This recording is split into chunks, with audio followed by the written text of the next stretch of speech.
here at the Hampton Preston Mansion in Columbia, South Carolina. The mansion was built in 1818 for Ainsley Hall, a wealthy English merchant. He first used the house as a showroom for his business so that his customers could revel in his fine taste in the home itself and the furnishings within it. However, Ainsley Hall did not live in the house very long. It was bought in 1823 by General Wade Hampton, who was a politician and a farmer. He was one of the wealthiest farmers in the United States, and he purchased the house from Ainsley Hall for $35,000. In the years following the purchase, the Hampton Preston House became known as a house of high culture and high society.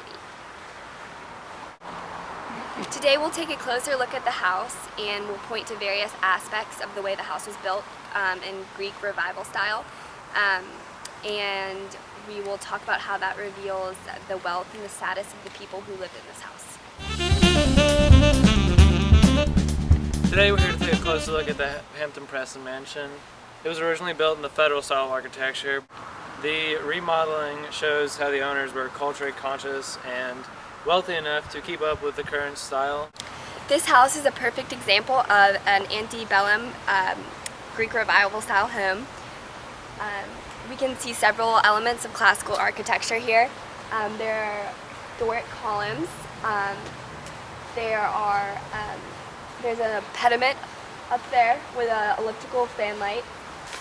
There are arcades in this bottom floor. The front of the house, as opposed to the back of the house, has two double doors on both levels and very impressive double porches. We also have a staircase that leads up to the double doors, which was designed to welcome guests and impress guests into the Hampton Preston Mansion. The Hamptons and the Prestons threw many lavish parties. The house was designed to accommodate and to impress guests. Not only would they have been impressed by the exterior of the house upon first arriving, but the interior of the house is very impressive as well, with the sweeping staircase, the mahogany handrails, pine floors, 18.5-foot ceilings. One guest called the house a curiosity shop with treasures all throughout the house, with German furniture and Swiss carvings. These parties were a perfect opportunity for the Hamptons and the Prestons to display their wealth, their level of refinement.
Proportional. It's a lot like the front of the house. It's a little bit less elaborate. The windows are smaller. There's a portico, and there are 4 closely spaced white Doric columns. There's a pediment above with a semi-elliptical fanlight. There's a single door as opposed to a double door in the back. We can also see other elements of Greek architecture with the arch above the doorway and the pilasters over the doorway. around the doorway. A staircase leading up to the back door, just like the one in the front, a little bit smaller in scale, an iron railing with the same pattern that's in the front as well. Hey! Just coming from the basement. The basement has, this brick walkway, and it goes underneath the back porch. And, yeah, the basement, place to be. The basement would have been accessed by servants. Would have functioned as like a serving entrance. Normal guests would have never entered into the basement. Okay, from the big patio here, we can see the back of the lawn, which is very large, and the lawn is surrounded by a dirt driveway and magnolia trees on each side, and just the size of the lawn itself just speaks volumes to how rich these guys were. Oh, hello. These are the gardens which the mansion was known for back in the day. The women of the house took great pride in their gardens. Oh, here comes Campbell, about to explain even more in the gardens. So the gardens were a pride of the Hampton, Preston women.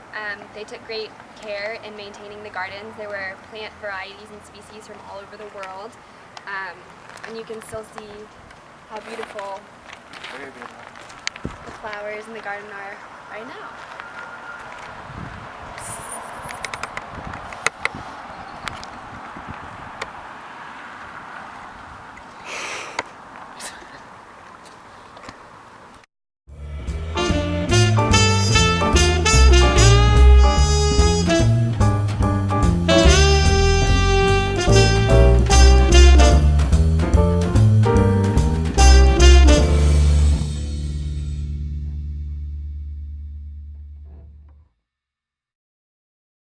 The architecture of the house, the materials within it, and the way it was used all serve the purpose of displaying the owner's prominence and high social standing.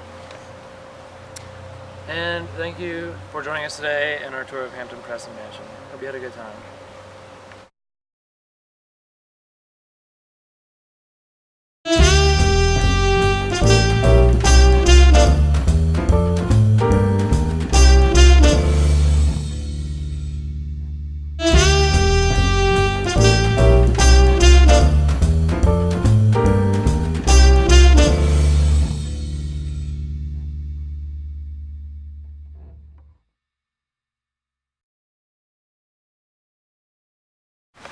Just say like they used to have parties out in the lawn or something.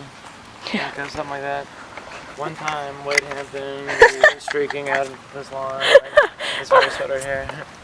He had a quadruple kegger at his house one time. After they ran out of alcohol, they had to run to the College Mart, obviously, to pick up some liquor. And he ended up finishing the liquor off on the way back before he even got back to the house. He's a true American hero. Now we actually have to say something true about it. This is terrible. Just take it out. The only thing I can do is make up stuff. That's not true at all. Was this on the notebook or something? No.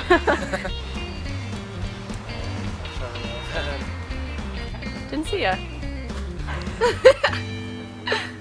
Wade Hampton owned a pet elephant who he would usually let the kids ride it. It was a great attraction for the neighbors. They called him Barney. They taught him to paint too, with his trunk. That was a useful skill. It's a good source of extra income. They'd sell the paintings. What about like? Wade Hampton was a racist. And it is a... This tree is the oldest tree on the property. It was here before the house was even built. It was planted by Native Americans at the first Thanksgiving held in Columbia. And obviously they used dead fish, dead raccoons, whatever was nearby to fertilize it. And clearly all the fertilizer paid off because this tree is pretty sturdy, holding a hefty boy such as myself up here. The house was built in recording? Ainsley Hall.